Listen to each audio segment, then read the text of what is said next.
Hello दोस्तों, आज हम बात कर रहे हैं संविधान के भाग 2 के बारे में, पार्ट 2 के बारे में। और पार्ट 2 हमें बताता है कि आप भारत के नागरिक कैसे बन सकते हैं। सिटीजनशिप के बारे में बताता है। अगर हम बात करें सिटीजन की, तो सिटीजन कैसे बनते हैं। सिटीजन की दो वैल्यूज़ होनी चाहिए, एक सिविल और एक पॉलिटिकल। सिविल मतलब आपके पास फंडामेंटल राइट्स हैं, मौलिक अधिकार हैं। पॉलिटिकल मतलब कि आप समझें कि आपको वोट देने का अधिकार है, या फिर इलेक्शन में कैंडिडेट बनने का अधिकार है। निर्वाचन में आप अपनी कैंडिडेसी बेसिकली क्लेम कर सकते हैं, तो आप सिटीजन बन जाते हैं किसी भी कंट्री के।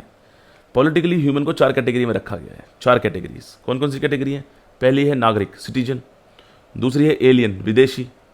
तीसरा है रिफ्यूजी, शरणार्थी। और एक है स्टेटलेस, कि आपके पास स्टेट ही नहीं है। ये कैसे हो सकता है। मान लीजिए कोई टापू देश है, फॉर एग्जाम्पल श्रीलंका है। कल को वाटर लेवल बढ़ जाए, श्रीलंका पूरा डूब जाए, पानी के नीचे पहुंच जाए, तो क्या स्टेट बचेगी? नहीं बचेगी। वो लोग कहाँ आएंगे माइग्रेट करके? डेफिनेटली इंडिया आएंगे। तो उनको कहा जाएगा स्टेटलेस, क्योंकि उनके पास अपनी कोई ज़मीन नहीं बची। अब इसमें अगर हम आगे बढ़ते हैं तो कौन कौन से आर्टिकल हैं पार्ट 2 में। तो आर्टिकल हैं 5 से लेके 11 तक। 5, 6, 7, 8, 9 टेम्पररी आर्टिकल्स हैं। मैं आगे समझाऊंगा आपको कि ऐसा क्यों है। टेम्पररी क्यों है? टेम्पररी इसलिए क्योंकि ये आर्टिकल लागू किए गए जिस दिन हमारा संविधान लागू हुआ, दैट इज 26 जनवरी 1950। जिस दिन हमारा संविधान कंप्लीटली इंप्लीमेंट कर दिया गया था, उस दिन भारत का नागरिक कौन था। ये जो आर्टिकल है उसके बारे में बताते हैं। कौन कौन से आर्टिकल 5 to 9, 5, 6, 7, 8, 9। आर्टिकल 5 में लिखा है कि अगर आपका जन्म भारत में हुआ, या आपके माँ बाप में से कोई एक भारतीय है, या आप 5 साल से भारत में रह रहे हैं। कब से? संविधान लागू होने से पहले। जिस दिन संविधान लागू हुआ उससे 5 साल पहले से आप भारत में रह रहे हैं, तो आपको भारत की नागरिकता स्वतः ही मिल जाएगी। ये लिखा हुआ है आर्टिकल नंबर 5 में। आर्टिकल नंबर 6 कहता है किसके बारे में? कहता है कि जो लोग पाकिस्तान से इंडिया आए, जो लोग पाकिस्तान से इंडिया आए, उनको सिटीजनशिप कैसे मिलेगी। तो उनको सिटीजनशिप मिलेगी कैसे? अगर वो लोग आ गए हैं 19 जुलाई 1948 से पहले। जी हाँ, अगर 19 जुलाई 1948 से पहले कोई भारत आ गया है पाकिस्तान से, उसको स्वतः ही मिल जाएगी भारत की नागरिकता। इस डेट के बाद आया तो पंजीकरण करवाना होगा, रजिस्ट्रेशन करवाना होगा। आर्टिकल नंबर 7 में क्या लिखा है? आर्टिकल नंबर 7 में लिखा है कि भाई जो इंडियंस थे, भारत के नागरिक थे, और वो पाकिस्तान चले गए, उनका क्या। जी हाँ, अगर 1 मार्च 1947 के बाद कोई पाकिस्तान गया इंडिया से, लेकिन वापस लौट आया, कब वापस लौट आया? 19 जुलाई 1948 से पहले, तो उसकी नागरिकता कहीं नहीं जाएगी। वो नागरिक है भारत का और रहेगा।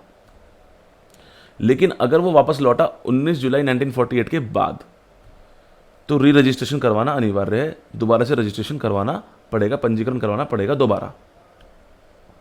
ठीक है जी, बात समझ में आ गई। अब आर्टिकल नंबर 8 में क्या लिखा है कि भाई जो एनआरआईज थे, उनकी सिटीजनशिप का क्या। तो मान लीजिए कि कोई एक पेरेंट इंडियन है, रहते किसी और कंट्री में, तो बच्चे को सिटीजनशिप मिलेगी इंडिया की। ये लिखा हुआ है आर्टिकल नंबर 8 में। आर्टिकल 9 क्या कहता है? आर्टिकल 9 कहता है कि अगर आपने किसी और देश की नागरिकता ले ली, तो भारत की नागरिकता आपकी विड्रॉ कर दी जाएगी, खत्म कर दी जाएगी। आर्टिकल 10 क्या कहता है? आर्टिकल 10 कहता है कि भाई आर्टिकल 5 से लेकर आर्टिकल 9 तक सब टेम्परेरी है, सदन के कंट्रोल में है। जब तक सदन चाहेगा तब तक ये आर्टिकल लागू हैं। जब वो बदलना चाहेगा ये बदले जा सकते हैं। और ये कब तक के लिए थे? ये उस दिन के लिए थे जिस दिन हमारा संविधान लागू किया गया, यानी कि 26 जनवरी 1950 की कहानी कही जा रही है। तो आर्टिकल 10 में क्लियर कर दिया कि ये टेम्परेरी हैं और सदन के कंट्रोल में है। आर्टिकल 11 क्या कहता है? आर्टिकल 11 बहुत इंपॉर्टेंट है, क्योंकि यही वो आर्टिकल है जो कहता है कि भाई सिटीजनशिप यानी कि नागरिकता के बारे में जो भी एक्ट बनेगा, जो भी बिल बनेगा, वो पार्लियामेंट के हाथ में है। It is in the control of parliament.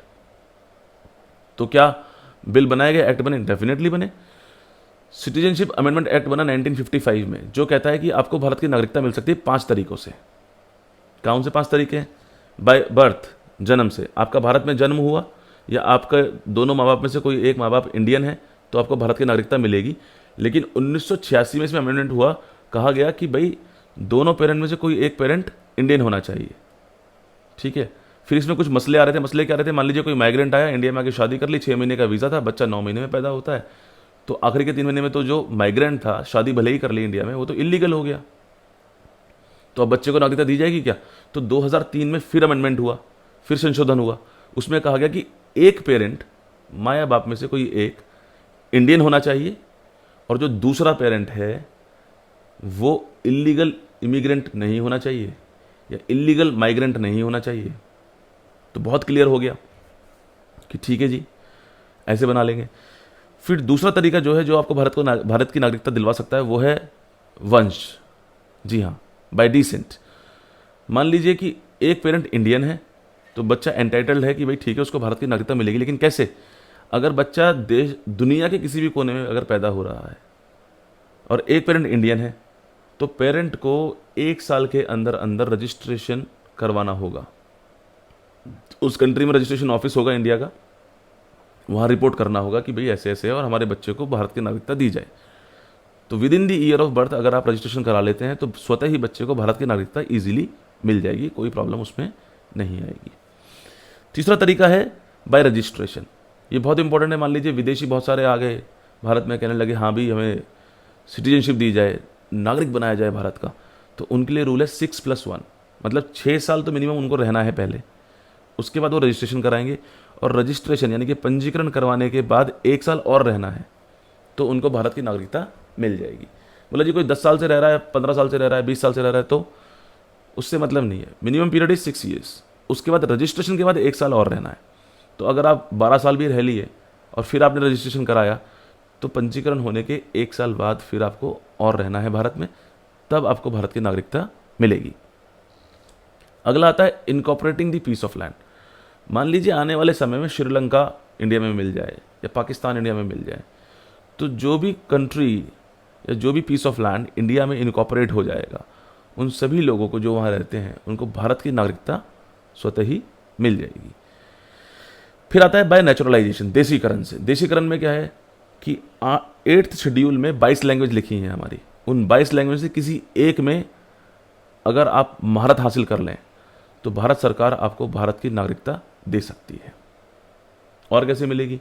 मान लीजिए कि साइंस में या आर्ट्स में, विज्ञान में या कला में आप बहुत बेहतरीन हैं, तो भारत आपको सिटीजनशिप ऑफर कर सकता है।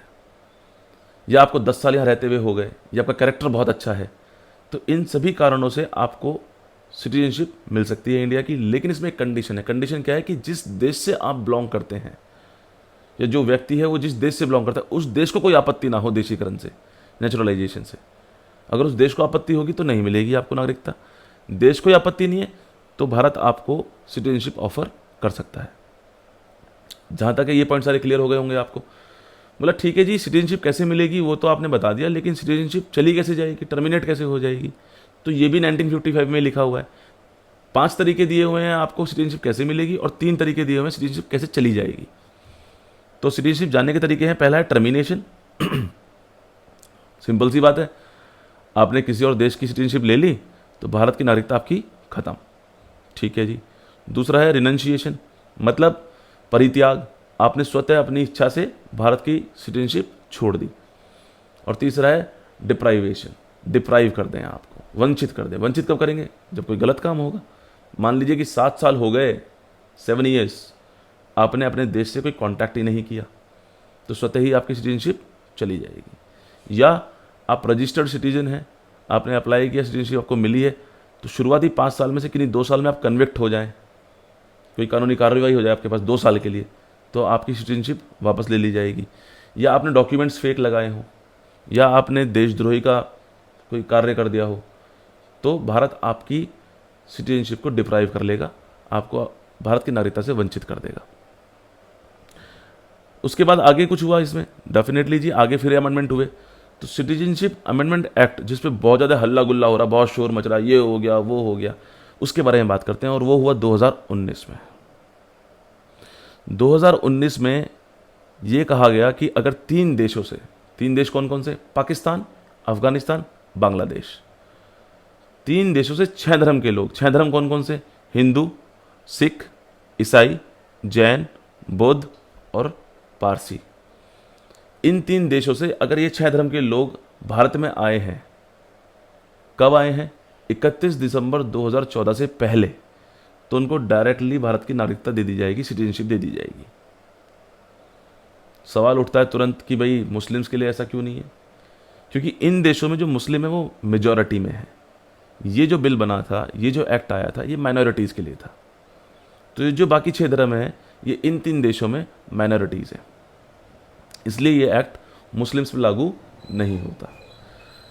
बोला जी जो 31 दिसंबर 2014 के बाद आया, हाँ 31 दिसंबर 2014 के बाद अगर इन 6 धर्मों से कोई आया है तो उसको 5 साल रहना पड़ेगा इंडिया में, और फिर वो रजिस्ट्रेशन करवा ले और भारत की नागरिकता उसको मिल जाएगी। तो क्या मुस्लिम भी करवा सकते हैं? बोला नहीं, मुस्लिम्स के लिए वही रूल है, क्योंकि वो मेजॉरिटी में है तो उनके लिए वही रूल है पुराने वाला, 6 साल रहना है, फिर रजिस्ट्रेशन कराना है, फिर 1 साल बाद आपको भारत की नागरिकता मिल जाएगी। तो मैं आशा करता हूँ कि इस वीडियो के माध्यम से आपको जो एक्ट हैं नागरिकता के, सिटीजनशिप के, वो क्लियर हो गए होंगे। और अगर कोई कन्फ्यूजन रह गया है तो प्लीज़ आप मुझे कमेंट बॉक्स में लिखें, so that we could come to the point and we can discuss the concerns. जय हिंद, जय भारत, धन्यवाद।